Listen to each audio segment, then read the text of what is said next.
I thank God for this opportunity to again directly talk to you, mahal namin mga kababayan, sa Luzon, Visayas at Mindanao, lalong-lalo na po sa mga nagsasakripisyong Pilipinong nagtatrabaho abroad. Magandang hapon sa inyo. Parati po natin pinagdadasal na pagpalain ang ating bansa. Kasama po sa pagpapala ay ang katotohanan. This verse, John 8:3-2, "Then you will know the truth, and the truth shall set you free." Madalas po ito makot, "The truth shall set you free." Yan po ay pwedeng gamitin sa spiritual, sa religious. It's a biblical principle, but it is also applicable to everyday life.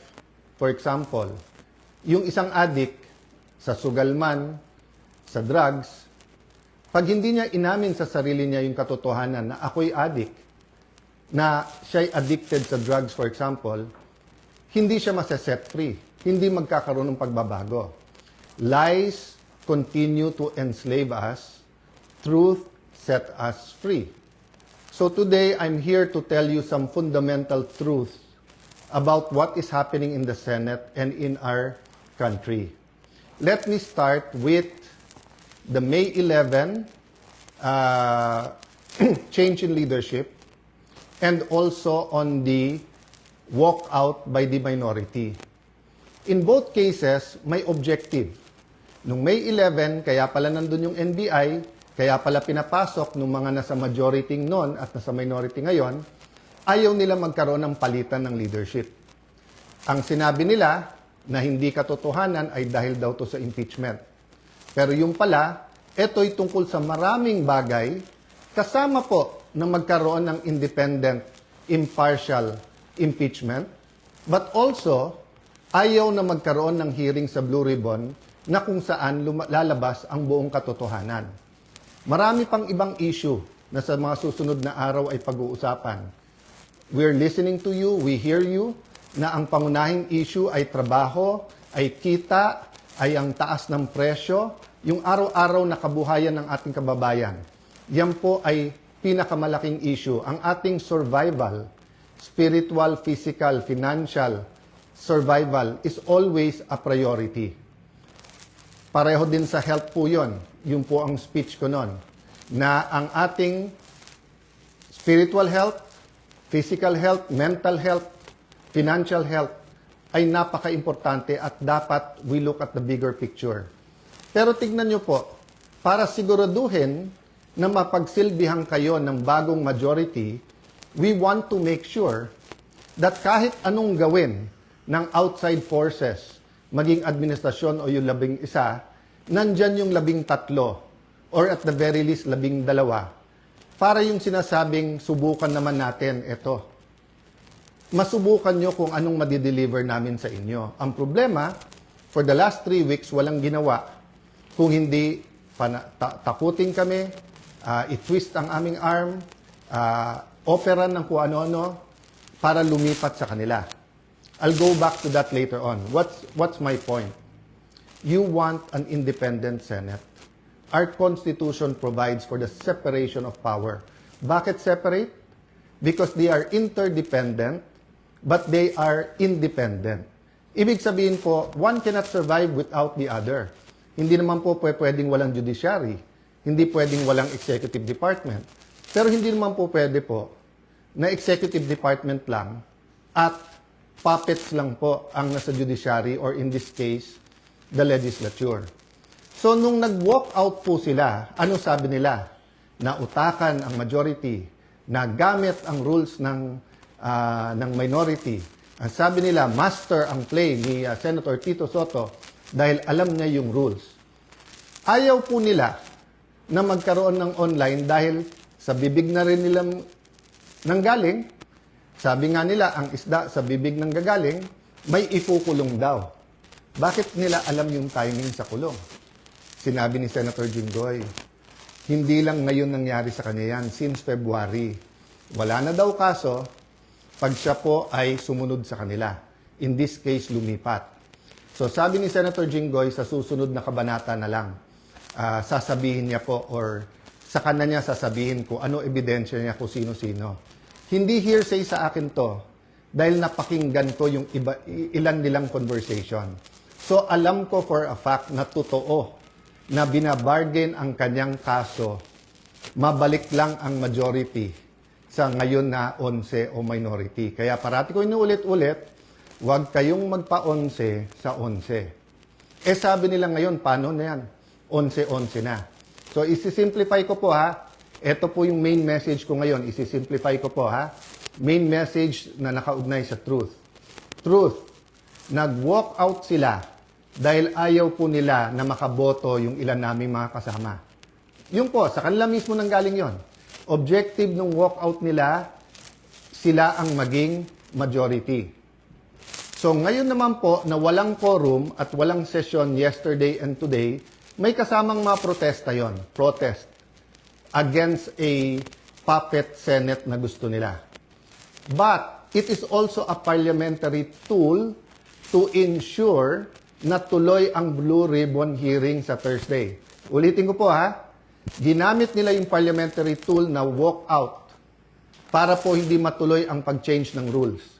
So ngayon po ang majority, ginagamit din po ang rules sa tama, morally, legally, to ensure na hindi agawin ang mga committees para po matuloy ang hearing ng Blue Ribbon sa Thursday at ang iba't iba pang mga importanteng hearing sa bawat committee.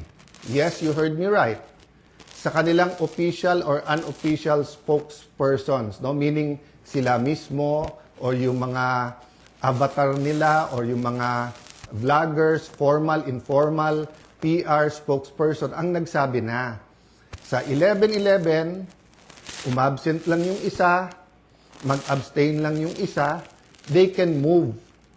Sabi po sa isang pahayag o isang vlog at sa iba pong mga news reports, di ba?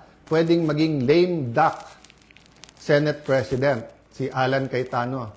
Taga-Taguig at Pateros po kami. Kahit lame duck, lumalaban pa rin.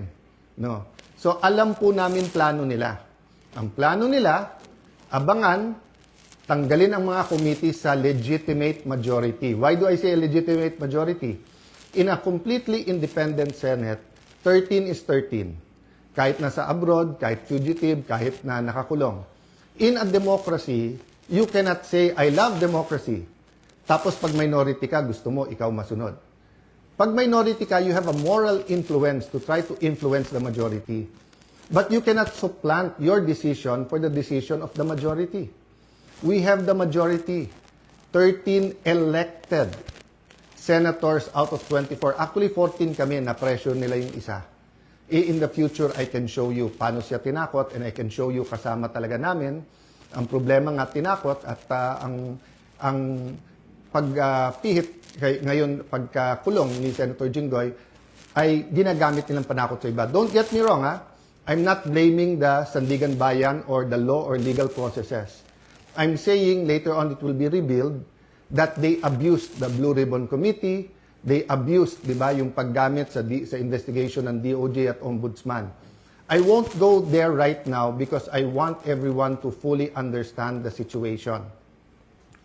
The situation now is that we want an independent impeachment. Magaganap po yan. Walang mga scheme, sinister plot. Basta kung anong ebidensya, lalabas yung ebidensya, and I will correct kung totoo yung reports about one senator na pag sila daw majority, malalatag nila ebidensya. Hindi po. Ang prosecution dapat ang lumatag ng ebidensya nila to convict. Ang defense ang dapat lumatag ng ebidensya nila para ma-acquit. Ang senator judges ay dapat mag-examine ng mga ebidensya. Okay? So, in accordance with the rules, and there are rules of evidence. So, people will be able to judge us. So, that's one important thing, the impeachment. The other important thing is yung ekonomiya natin, presyo. So in the next few days, we will be announcing to you the hard work that we're going to do in the different committees to help address inflation, to help address ang problema sa production sa agriculture, to help address yung mga walang pera sa pagpapagamot. After summer, pasukan. To help address the problems of K-12, to help address the problem ng mga gustong mag-aral, hindi makapag-aral. There are many, many other problems in between that. Sa kabuhayan, marami sa ating mga kababayan sa Middle East may problema sa trabaho or sa kita. Marami sa ating importers sa taas ng dolyar ngayon, nahihirapan. So napakaraming problema. But if we allow the flood control issue, the biggest corruption issue in our history, to go unchecked, let me throw you this question. Alam niyo na ba kung ano talaga ang scheme o scam sa flood control? Ilan ba talaga ang ghost? Ilan ang hindi ghost? Ilan ang substandard? Bulacan lang ba? O maraming lugar sa ating bansa? Senador lang ba? May congressman? May cabinet member ba? May mastermind ba o wala? Ano yung real numbers? Sa 1 trillion a year, sa 2023, 24, 25. Ano ba dyan ang tama? Ngayon ba? Wala na bang corruption ngayon sa infrastructure problems? Kamusta ang ating flood control? Pag umulan ba ng malakas ngayon, makakasiguro tayong hindi babaha? So, ang dami pong tanong. Hindi po ito masasagot kung wala tayong independent, impartial na hearing. May hearing ang ombudsman, may investigation at hearing ombudsman at DOJ. But what about the Blue Ribbon Committee? We gave Senator Lacson a chance. Napakatagal yon. Kayo na magkwenta ilang buwan o isang taon, di ba? So, Senator Marcoleta had one hearing. Pipigilan natin yon. Witnesses. Pag nandyan na yung witness, matetest natin. Kaya ako hindi ako nagja-judge. Pag nakita ko sa press con, of course I'm intrigued. Of course I listen. I do a little bit of research. But until matesting yan sa cross-examination, dun pa lang ako maniniwala at ibabalandra ko po yan or isa side by side ko sa mga existing na ebidensya.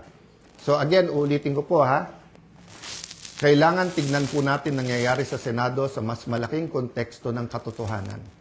Gusto ba natin na ang Senado ay maging kasangkapan, ay gamitin, no? Para ilabas ang totoo?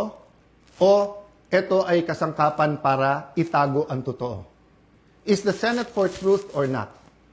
Now, it's quite unique if you say that the number now is 11-11. So, what's important for me is we don't have a puppet or dependent Senate. And what's important to me is that on Thursday, matuloy ang Blue Ribbon and tumuloy-tuloy yung iba't ibang mga committee. So, we will keep you updated. There are many questions, there are many issues. Sa mga kapatid natin sa media, send your questions sa akin, MRO. This afternoon, I might answer some. If not, tomorrow, Thursday, Friday, I will be answering one by one all of those questions. But for today, I want us to all ask, hindi ba when we passed the 1987 Constitution, ang isang basic principle doon, katotohanan? Di ba nung nagkaroon ng EDSA 1 at 2, katotohanan? Pinakamalalaking skandalo sa buong mundo, Watergate. It's about truth, katotohanan. Ngayon, lahat ng propaganda sa Iran, sa Israel, sa US, presyo ng langis. Hindi ba ang isang issue dyan, katotohanan? Ano ba ang truth tungkol sa lahat na to? Ang corruption sa ating bansa ay hindi mabibigyan ng lunas kung walang pagbabago. At walang pagbabago kung hindi tayo magsisimula sa katotohanan.